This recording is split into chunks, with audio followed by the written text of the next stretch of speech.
Bonjour. Donc j'ai fait le schéma du chiller et du dry cooler en même temps.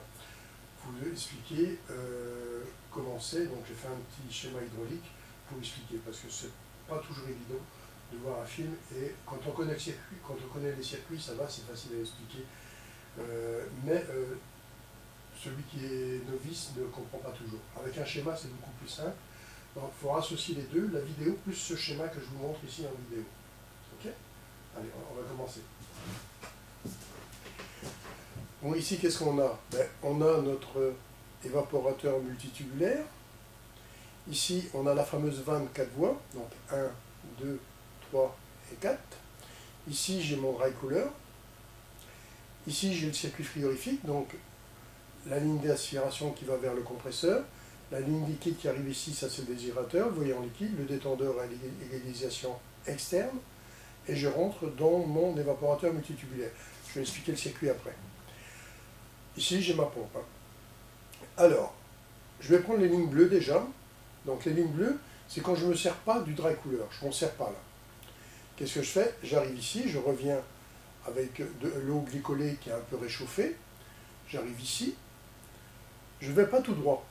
Je vais juste en bas. Je fais ça. Et qu'est-ce que je fais? Je vais aller là et je rentre dans mon évaporateur multitubulaire. Alors, en rentrant dans l'évaporateur multitubulaire, je vais l'expliquer comment il fonctionne lui après. Je rentre ici et je ressors en bas. En ressortant ici, je vais l'eau glycolée froide qui a été refroidie dans l'évaporateur ici multitubulaire, elle va être aspirée par la pompe et hop, renvoyée dans le circuit. Là, c'est le système frigorifique qui me maintient l'eau glycolée froide ici. Maintenant, il fait suffisamment froid dehors, je vais me servir du dry cooler, donc je vais faire du free cooling. Je vais prendre les flèches rouges. Donc, j'arrive ici, je vais là, je vais là. Je rentre de nouveau dans la vanne. Mais là, au lieu de descendre en bas, je vais aller tout droit. La vanne va se mettre en position pour que j'aille tout droit. Elle était en position pour aller là, mais maintenant, elle va aller tout droit. Je vais là, je rentre dans le dry cooler, l'air passe à travers, j'aurais pu dessiner un ventilateur pour montrer un ventilateur, je vais même le faire tout de suite, comme ça, vous le verrez.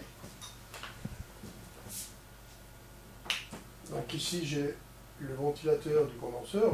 Bon, il y en a deux, mais j'en ai dessiné un. Voilà.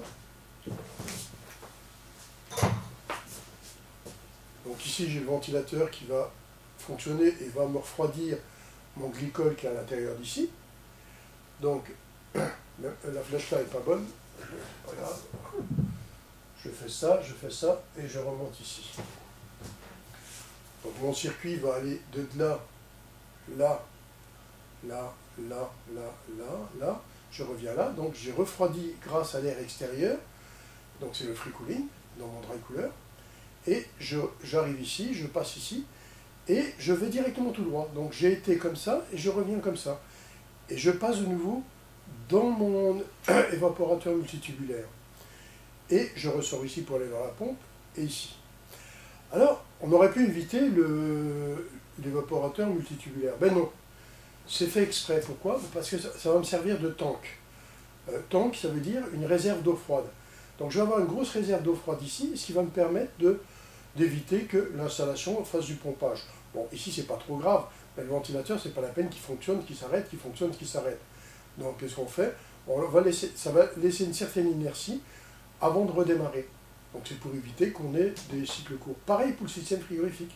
Cette réserve de froid ici m'évitera d'avoir le compresseur et les compresseurs qui vont se mettre en route, s'arrêter, ce qu'on appelle les cycles courts frigorifiques. Donc, on va éviter. Donc, là, tout simplement, pourquoi on va se servir de ce tank-là? C'est une grosse réserve d'eau froide. Bon, comment ça fonctionne, cet évaporateur multitubulaire?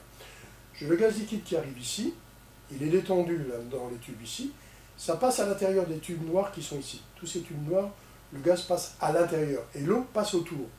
Et l'eau va être refroidie par le gaz qui s'évapore dans les tuyauteries à l'intérieur. Donc là, le gaz va passer par là, arriver là, c'est une chicane, ça repasse par là et ça repasse par là, pour ressortir, pour aller rejoindre le compresseur. Donc le gaz va s'évaporer dans les tubes à l'intérieur ici, et en s'évaporant, il va me refroidir l'eau qui passe qui va frotter les tubes et aller en bas. On va refroidir toute cette nappe-là ici. Alors bien sûr, on aura des contrôles de température, entrée-sortie, surtout pour éviter que on aura un antigel placé à la sortie ici, que dès qu'on atteint 5 degrés, paf, il va m'arrêter mon installation. Pourquoi? Ben, si on a 5 degrés ici, le delta T qu'il y a entre la température de l'eau à l'intérieur ici et le gaz calorifique est plus ou moins de 5, donc ça veut dire quoi? Ben, que j'évapore à 0. Si j'ai 5 ici, j'ai 0 degré dans le truc. Ben, qui dit 0 dit gel. Donc gel, casse de matériel. Donc ça, l'antigel doit réagir à 5. Bon, il est évident qu'on a mis de l'eau glycolée là-dedans, mais on pourrait descendre cet antigel. Mais on n'en a pas besoin ici sur ce circuit-là, puisque on travaille entre 6 et 9 degrés, donc ça ne nous sert à rien de vouloir changer les paramètres. Mais si c'est que de l'eau, on mettra l'antigel à 5. Du glycol, on pourra tricher un peu. Bien qu'il faut être très sérieux, parce que si le glycol n'est pas bon, on pourra avoir de sérieux dégâts. Donc maintenant, il faut voir à quelle température on va descendre. Donc ça, c'est analysé lors de la mise en service. Ok? Donc je vous ai expliqué le circuit, comment il fonctionnait. J'espère que vous avez bien compris. C'est pas compliqué quand on voit le schéma.